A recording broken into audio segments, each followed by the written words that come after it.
چلے اسی تنخواہ میں سے جب بندہ بڑے بیٹے کی شادی کر کے بہو بیاہ کے لے آئے تو پھر بھی کام چلتا ہے، اور جب اس بیٹے کو اللہ بچے عطا کر دے تو اسی گھر میں، اسی آنگن میں، اسی چھت کے نیچے کام چلتا ہے۔ تو پھر تو مان جانا کہ چلانے والا تو نہیں، چلانے والا کوئی اور ہے۔ پھر تو مان جا کے چلانے والا کوئی تو اس وقت جب تنخواہ تیری لگی تھی تو کہتا تھا ابا ابھی میری شادی نہ کر، میں بیوی کو کیسے کھلاؤں گا؟ تو وہی شخص ہے جس کی چھت کے نیچے پھر 1.5 درجن پوتے بھی پل رہے اور گزارا ان کا بھی ہو رہا ہے۔ تو رزق کا ذمہ کس کا ہے؟ اللہ کا ذمہ۔ اب ہمیں پتہ ہے پہلی بات تو پریشانی اس لیے اتار دینی چاہیے کہ ذمہ ہمارا ہے ہی نہیں۔ اب دوسری بات یہ کہ ذمہ داری کس کی ہے؟ اللہ حکیم بھی ہے اور علیم بھی ہے، حکیم بھی ہے اور جانتا بھی ہے، اور اسے پتہ بھی ہے کہ دینا کس طرح ہے۔ اب ہم پتہ کیا کہتے ہیں؟ کہتے ہیں وہ جو بندہ پجاروں میں بیٹھا ہے وہاں اسے نہیں بیٹھنا چاہیے تھا، اور میرا حق تھا۔ تجھے زیادہ پتہ ہے کہ اللہ کو؟ بول کے بتانا کس کو پتہ زیادہ ہے؟ کیوں جی؟ تو آپ اصل ٹینشن پتہ کب لگتی ہے؟ جب بندے کہتے ہیں نہیں وہ پجاروں میری تھی، میرا حق تھا۔ وہ جب گزرتی ہے نا پاس سے مہران کے تو مہران والا ٹینشن بڑی لیتا ہے، حالانکہ اللہ کو زیادہ پتہ ہے کہ وہ حق۔ ایک بات اپنے ذہن میں یاد رکھ لیں، رٹ لیں کہ جو میرے لیے بہتر تھا میرے رب نے مجھے دے دیا، اور بات ختم ہو گئی۔ بس وصل اچھا ہے نہ فراق اچھا ہے، یار جس حال میں رکھے وہی حال اچھا ہے۔ بس جو میرے حق میں بہتر تھا میرے رب نے مجھے، مسئلہ یہ ہے کہ تو اس پہ راضی ہونے کو تیار نہیں۔ حضرت علی کرم اللہ تعالیٰ وجہ الکریم نے میرے نبی پاک کی ایک حدیث بیان کی ہے، اور جناب علی جب یہ حدیث بیان کیا کرتے تھے تو حضرت مجاہد فرماتے ہیں یوں لگتا تھا کہ جیسے حضرت علی ہمیں ہر پریشانی سے نکال رہے ہیں۔ مولا علی شیر خدا رضی اللہ تعالیٰ عنہ فرماتے ہیں کہ مجھے میرے نبی پاک صلی اللہ علیہ وسلم نے ایک طریقہ دیا تھا ٹینشن فری ہونے کا۔ آپ فرماتے ہیں مجھے تو بڑا راس آیا ہے، تم بھی اگر کر لو گے تو تمہیں بھی فائدہ دے گا۔ کہا وہ کیا؟ حضرت علی کہنے لگے محبوب علیہ السلام نے فرمایا تھا لوگوں تم اللہ کے دیوں میں تھوڑے رزق پہ راضی ہو جاؤ، وہ تمہاری تھوڑی عبادت سے تم سے راضی ہو جایا کرے گا۔ بس تم 2 نفل بھی پڑھو گے تو اللہ راضی ہو جائے گا، تم 1 رکوع بھی سویرے اٹھ کے پڑھو گے تو وہ راضی ہو جائے گا، وہ تمہارے 313 درود شریف سے راضی ہو جائے گا، تم اس کے دیوں میں تھوڑے رزق سے راضی ہو جاؤ۔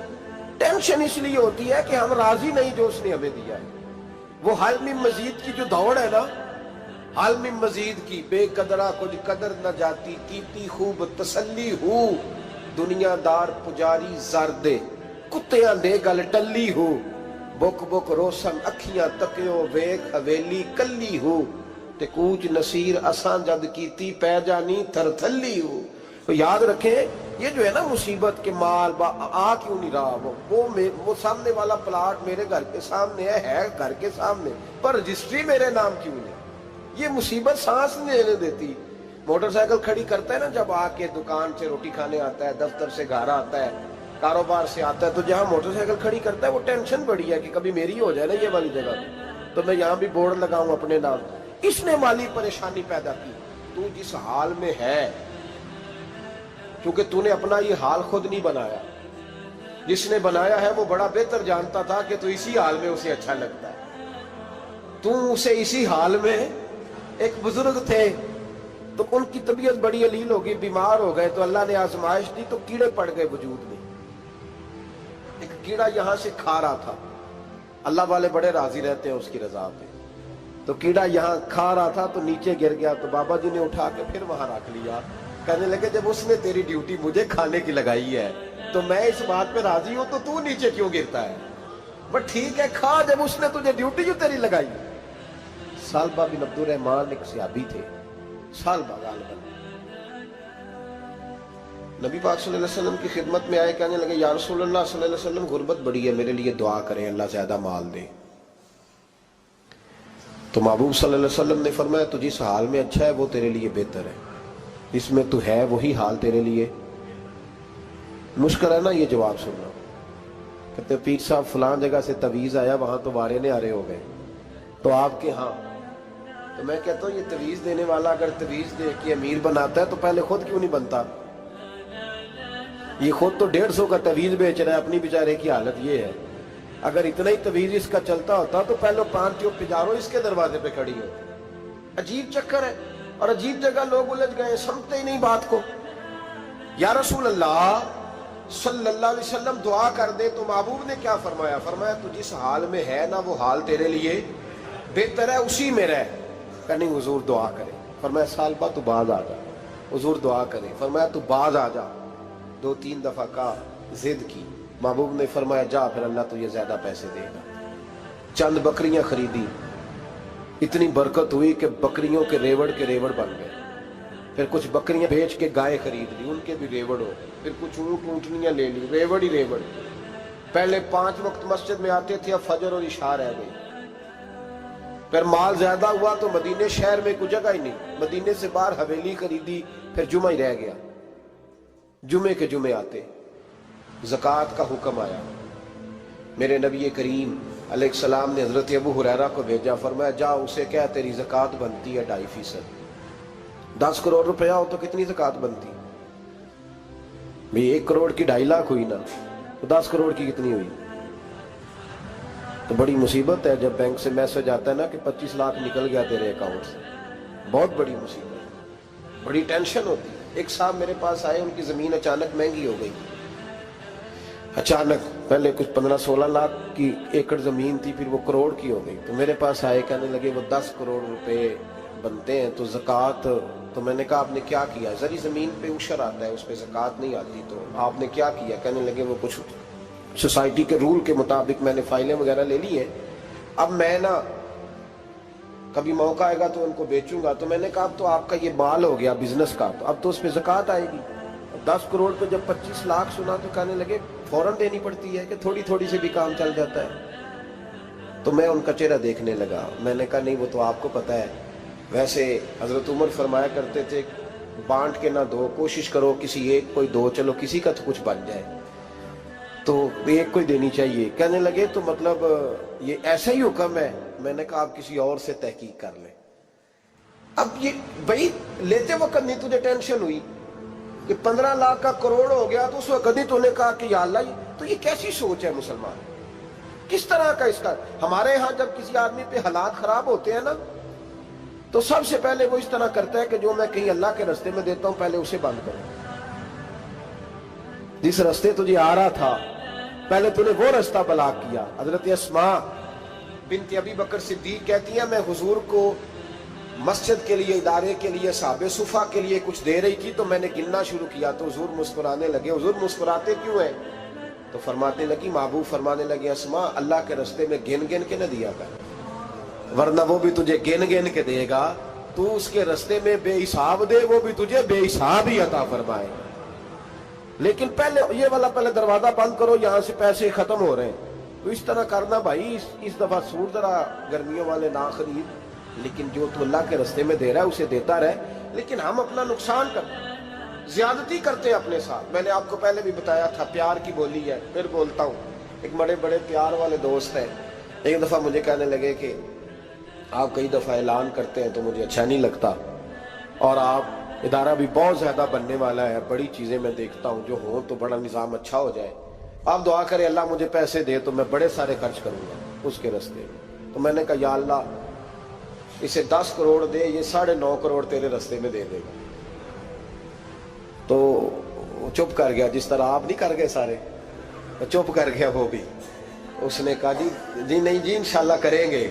تو میں کیا پلیا جی تے دعا پہ ہوں دیا، ابھی تو وہ آئیں گے تو تب دیکھی جائے گی، تو تو یہیں اڑ گیا ہے۔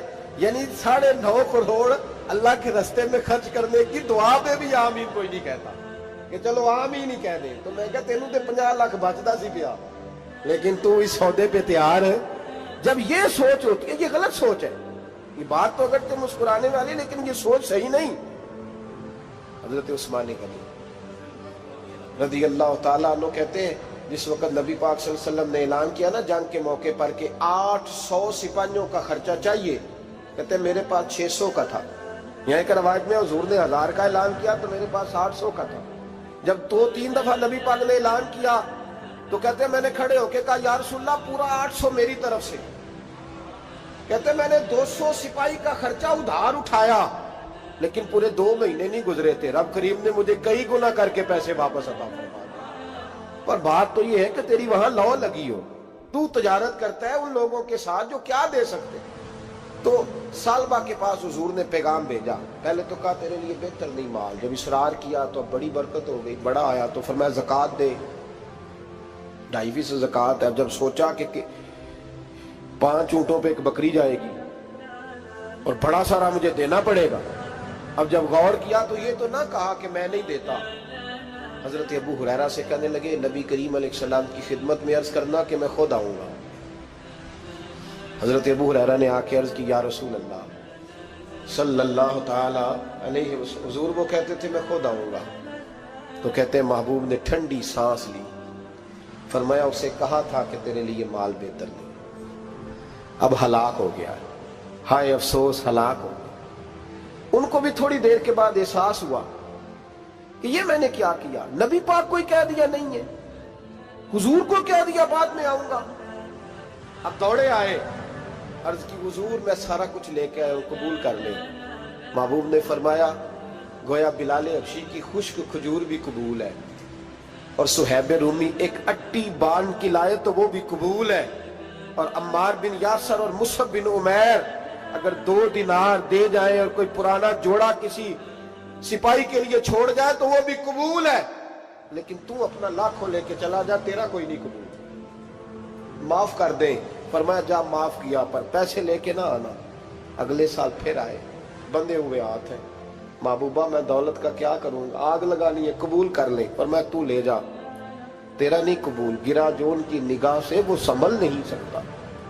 حضور نے وصال ظاہری کیا تو جناب صدیق اکبر کے پاس آئے، لاکھوں کا مال، ابو بکر قبول کر لو، تو جناب صدیق اکبر کہنے لگے اس کا کر لو جس کا نبی نے نہیں کیا، چل جا کوئی نہیں چاہیے۔ حضرت عمر کے زمانے میں قحط پڑ گیا، بارشیں نہیں ہوتی، غلہ نہیں ملتا، حالات خراب ہے، مالی طور پہ بحران آ گیا، غربتیں، مجبوریاں، تکلیفیں، آ کے روئے، عمر میرا قبول کر لو، مجھے معافی تو مل گئی تھی نا۔ فرمایا معافی اپنی جگہ پہ، پر جس کا مصطفیٰ نے قبول نہیں کیا۔ بہت سارے لوگوں کو پتہ ہی نہیں کہ ان کا قبول ہی نہیں ہوا، اور وہ الجھے ہوئے، انہیں خبر ہی نہیں کہ اصل بات کیا ہے۔ فرمایا جس کا مصطفیٰ کریم نے قبول نہیں کیا، اب ہیرے اور جواہرات بھی لے کے آئے تو بھوکے مریں گے، پر اس کا قبول، اس بات پہ راضی رہو اس حال میں اللہ نے رکھا ہوا، اس حال میں راضی رہو۔ جو مصیبت ہے نا دیکھنی کہ وہ بھی میرے پاس، تمہیں کیا پتا، کبھی پوچھ تو صحیح اس سے وہ کس مصیبت کا شکار ہے، جو مالی طور پہ بڑا امیر ہے، تو اس کی طرف دیکھ کے اپنا دل برا کرتا ہے۔ بس جس حال میں رب نے رکھا ہے اس حال میں رہ۔ حضرت عثمان غنی کے زمانے میں تو وہ وصال کر گئے، لیکن بھائی تو جس حال میں تیرا رب تجھے رکھتا ہے اس حال میں رہ، تیری مالی پریشانیاں ختم ہو جائیں گی۔ میں نے پہلے بھی شاید آپ کو ایک دفعہ کہا تھا، میں تعلیم سے فارغ ہوا تو میرے ایک استاد اور میرے کچھ دوست کہنے لگے افریقہ آ جائیں آپ، بھائی بہت بڑا ادارہ ہے، اس کو چلائیں، اس کو سنبھالیں۔ تو میری والدہ سے میں نے کہا، اس طبیعت ہوتی ہے نا انسان کی، میرا بھی دل لگ گیا۔ میری اماں پڑھی نہیں تھی لیکن اللہ نے دانائی بڑی عطا فرمائی تھی، حکمت بڑی تھی، سیانی بڑی تھی۔ تو میں نے کہا اماں جی تو مجھے ساؤتھ افریقہ کی دعوت ہو رہی ہے تو آپ کیا کہتی ہیں؟ تو اٹھ کے میرے پاس آ گئی اور مجھے انہوں نے اپنے بازوؤں میں لے لیا، پھر میرا ماتھا چوما، کہنے لگی پتر میں تے وال بھی نہ پوٹ کے دیوا کسی نے، ہم نے دولت کا کیا کرنا، تو اللہ کا نام لے کے کہیں بیٹھ جا، رب کریم رون کے لگا دے گا، خیر ہو جائے۔ تو میرے بھائی یاد رکھیں ان چیزوں سے تھوڑا سا دیکھیں نا، قناعت کریں، جو اللہ نے دیا اس پہ راضی ہو جائیں، اللہ بڑا مہربان ہے، وہ آسانیاں کر دیا کرتا ہے۔ تو یاد رکھیں میرے رسول کریم علیہ السلام نے ایک تو ہمیں درس یہ دیا ہے کہ تو سمجھ جا، قرآن نے ہمیں بتایا ہے کہ روزی تیری ذمہ داری نہیں، روزی کس کی ذمہ داری ہے؟ اللہ کی۔ اور دوسری بات یہ کہ جو اللہ نے تمہیں دیا ہے اس پہ تو راضی ہو جا، تیری مالی پریشانیاں ختم ہو جائیں۔ اور پھر حضور صلی اللہ علیہ وسلم نے فرمایا مذہبی طور پر جب دیکھو تو آگے دیکھو، اور دنیاوی طور پر جب دیکھو تو پیچھے دیکھو، پریشانی ختم ہوگی۔ مذہبی طور پر جب دیکھو، جو 5 نمازیں پڑھتا ہے وہ تہجد پڑھنے والے کو دیکھے، اور جو تہجد پڑھتا ہے وہ اشراق چاشت پڑھنے والے کو دیکھے، اور جو بندہ اشراق اور چاشت پڑھتا ہے پھر اس کو دیکھے جو سارا دن مصطفیٰ پہ درود پڑھتا ہے۔